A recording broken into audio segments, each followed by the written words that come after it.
नमस्कार, अभिवादन स्वीकार कीजिए पवन पांडे का आपके अपने चैनल एवन हिंदुस्तान पर आपका बहुत बहुत स्वागत है।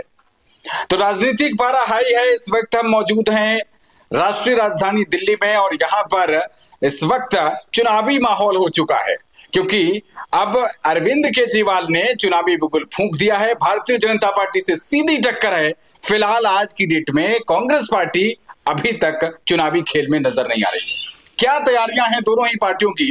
अरविंद केजरीवाल ने कानून व्यवस्था को मुद्दा बनाया हुआ है और इसके सहारे वो चुनावी वैतरणी को पार करना चाह रहे हैं। भारतीय जनता पार्टी की क्या कुछ तैयारियां हैं, इसी को लेकर आज हम बात करने के लिए बेहद ही खास मेहमान के साथ मौजूद हैं। हमारे साथ भारतीय जनता युवा मोर्चा के मयूर बिहार के जिला उपाध्यक्ष शिवम चौधरी जी मौजूद हैं। उनसे सीधे जानेंगे कि आखिरकार अरविंद केजरीवाल को तीसरी बार जनता क्यों ना चुने और भारतीय जनता पार्टी को क्यों चुने। तो सीधे जानेंगे आज भारतीय जनता युवा मोर्चा के जिला उपाध्यक्ष शिवम चौधरी से कि आखिरकार कानून व्यवस्था पर जो अरविंद केजरीवाल सवाल पूछ रहे हैं उस पर भारतीय जनता पार्टी के पास आज क्या जवाब है। पहली बात तो कानून व्यवस्था की बात होती है तो देश में पूरे सारे नागरिकों को पता है मोदी जी ने कानून व्यवस्था कैसी कर रखी है। किसी बॉर्डर पे आप जाके देखिए, जो पहले आज से 14 साल पहले का इतिहास बताऊंगा, किसी भी बॉर्डर पे आप जाइए, किसी दूसरे देश की परिंदा भी आज हमारे जन्मभूमि पे कदम नहीं रख सकता है। परंतु आज केजरीवाल की बात करते हैं। पहले तो केजरीवाल जी बोलते हैं कि दिल्ली के अंदर कानून व्यवस्था अच्छी नहीं है क्योंकि हमारे हाथ में नहीं है, ये नहीं है, वो नहीं है। क्या पंजाब में कौन सी सरकार है? फिर मैं केजरीवाल जी से पूछना चाहता हूं कि धार्मिक स्थल गुरुद्वारे जैसे स्थान पे, वहां पे अगर डिप्टी सीएम के कोई छोटा मोटा नागरिक, नहीं बता रहा हूं, आपकी सरकार के आपके ही डिप्टी सीएम के ऊपर गोलियां चल सकती, क्या वो व्यवस्था अच्छी थी?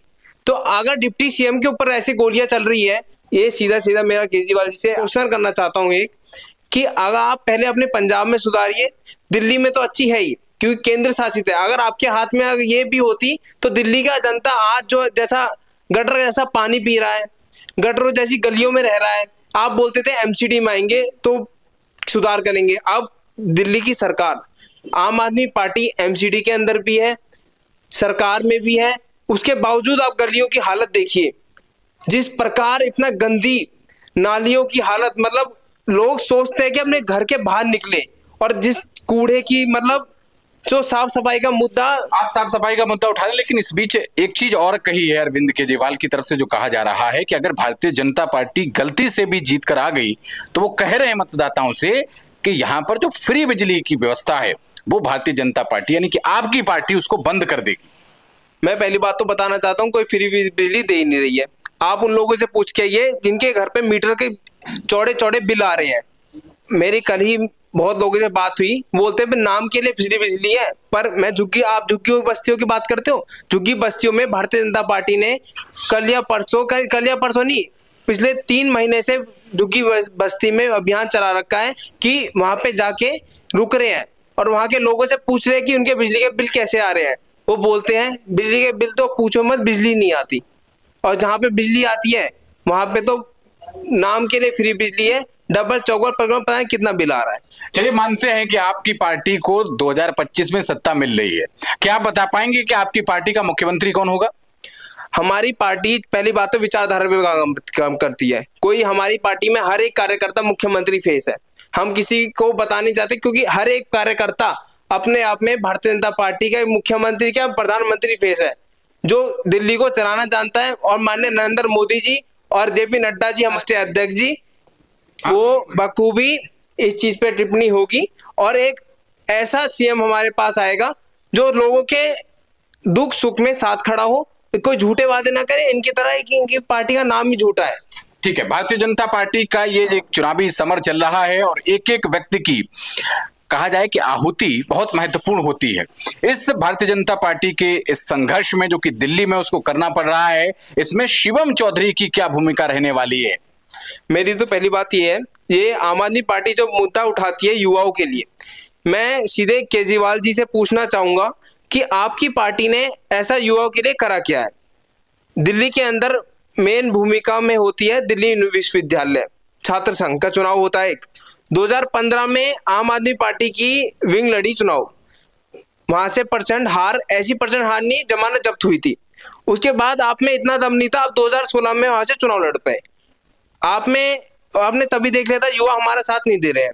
उसके बाद आप बोलते हो आपने स्कूल अच्छे करे। बाहर से पेंट कराने से स्कूल अच्छे नहीं होते हैं। उसके अंदर सिर्फ छात्र आ रहे हैं, कोई टीचर नहीं आ रहा है। चलिए आपकी बात ही मान लेते हैं, अगर दिल्ली की जनता आपकी पार्टी को आशीर्वाद दे देती है, कितनी सीटें आप उम्मीद कर रहे हैं कि भारतीय जनता पार्टी की आ जाएंगी? मैं तो उम्मीद तो 70 की 70 कर रहा हूं। मुझे जन की पता है अब की बार भारतीय जनता पार्टी दिल्ली के अंदर सरकार बना रही है, पूर्ण बहुमत से नहीं बना रही। 70 की 70 सीटें हम जीत रहे हैं, क्योंकि लोगों ने देखा है, मोदी जी का विश्वास देखा है, अमित शाह जी की नीति देखी है और राजनाथ सिंह जी की सुरक्षा देखी है। जो ये सुरक्षा की बात उठाते हैं ना, पंजाब में जाके देखो, उनसे लाख गुना अच्छी हमारी दिल्ली की सुरक्षा अब भी है, और बेहतर, इससे बहुत बेहतर हम सुरक्षा होगी। और भारतीय जनता पार्टी पूर्ण बहुमत से 2025 में दिल्ली के अंदर सरकार बना रही है और पूरा विश्वास है। और आपकी बात रही मुख्यमंत्री की, मुख्यमंत्री भी एक ऐसा चेहरा आएगा जो लोगों के साथ खड़ा हो, लोगों के सुख दुख में खड़ा हो। धन्यवाद। तो ये थे हमारे साथ भारतीय जनता युवा मोर्चा के जिला उपाध्यक्ष शिवम चौधरी जी। बेबाकी से बात कही है इन्होंने, 70 सीटों की बात कही है, और जिस दिन चुनावी नतीजे आएंगे उस दिन एक बार फिर इनके साथ बैठेंगे और तब इनसे कहेंगे कि आपके जो आपने दावा किया था स्थिति क्या है। अगर 70 की 70 होती हैं तो बधाई देंगे, और अगर 70 से कम होती हैं तो सवाल पूछे जाएंगे, कड़े सवाल पूछे जाएंगे। आपका अपना चैनल एवन हिंदुस्तान आपकी आवाज, आपके हर जन सरोकार की खबर अब तक पहुंचाता रहेगा। वीडियो देखने के लिए आपका बहुत शुक्रिया।